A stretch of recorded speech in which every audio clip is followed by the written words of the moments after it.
Namaste students. I am JVN Dr. Aziz Mohammed Khan from Department of Food and Biotechnology, Faculty of Agriculture and Veterinary Science, Jyoti Vidyapith Women's University. Today I am going to discuss about the topic cell disruption, and the subject name is downstream processing, and the subject is related to BSc BT9 trimester. So in this lecture we are going to discuss about the cell disruption and their use. Cell disruption is a part of downstream processing. Okay. Uh, in the last lecture, we discussed about the extraction of extracellular materials, removal of cells. Okay. So in this lecture, we are going to discuss about the cell disruption. So cell disruption is a part of downstream processing in which first we collect the cells and then go to disruption of cells. Why do we do this? We disrupt the cells, we disrupt the microbial cells for the production of for the for the isolation of intracellular products such as enzymes, lipids, proteins. Okay, and these intracellular parts are only inside the cells. So for the isolation of these intracellular products from downstream processing, we must first isolate the cells, then we must disrupt the cell so that we can isolate the intracellular products.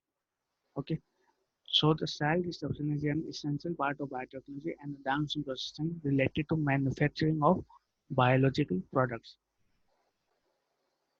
It is necessary for extraction of travel of desired products as cell disruption significantly enhance the recovery of biological products. It affects the physical properties of cell slurry, thus indirectly influencing further downstream processing. So, various types of disruption matter exist as biological products may be extracellular, intracellular, or periplasmic.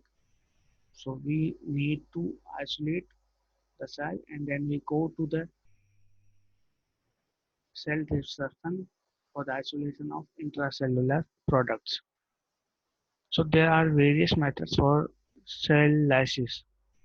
They are categorized into two methods. The first are mechanical and then second are the non-mechanical methods. The mechanical method use the high pressure homogenizer and it is usually related to the disruption of cells using some specific mechanical disruption. In the non-mechanical disruption, we go to the physical disruption, chemical disruption, and biological disruption. In physical disruption, what we do, we perform the heating, we give osmotic shock, we give cavitation. In the chemical disruption, we give alkali and detergent for the cell disruption, and for the biological disruption, we disrupt the cell using some lytic enzymes. Okay, these lytic enzymes can disrupt the cell, can break the cell wall and cell membrane, and the cell material can come out of the cells. So these are the ideal technology and the characterization of cell disruption method. So by using the cell disruption method, we get the maximum release of the product of interest. There may be some mechanical or thermal denaturation or Using the protease, we can also degrade the cells, and some other materials can also be isolated from downstream processing, which can influence the downstream processing.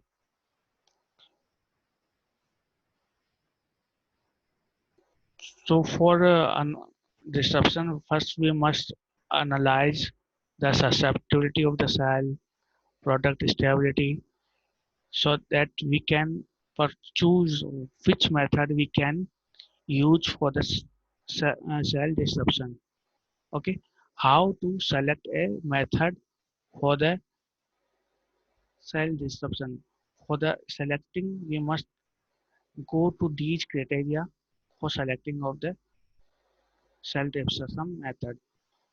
And what are these criteria? That the susceptibility of cell disruption, the product will be stable or not using a particular kind of method, and ease of extraction using a particular method of cell disruption, speed of the particular method of cell disruption, and the cost of the method of the cell disruption. So these are the criteria for selecting of cell disruption method. So before cell disruption, we must first separate the cells. We must uh, take all the extracellular components from the cell, and we must take all the media, unutilized media from the mixture, and we must take care that the cell must not dry, because if the cell will dry, it will increase the cost of the product. It will increase the cost of the process. And in some cases, we must we may also receive all the product, and we may perform all the process for the recovery of the product. We have to follow, we can and we have to follow all the procedures, all the methods for the cell disruption. There may be chances. So these are the cell disruption method. And now in the upcoming lecture, we are going to discuss about the mechanical disruption of cell.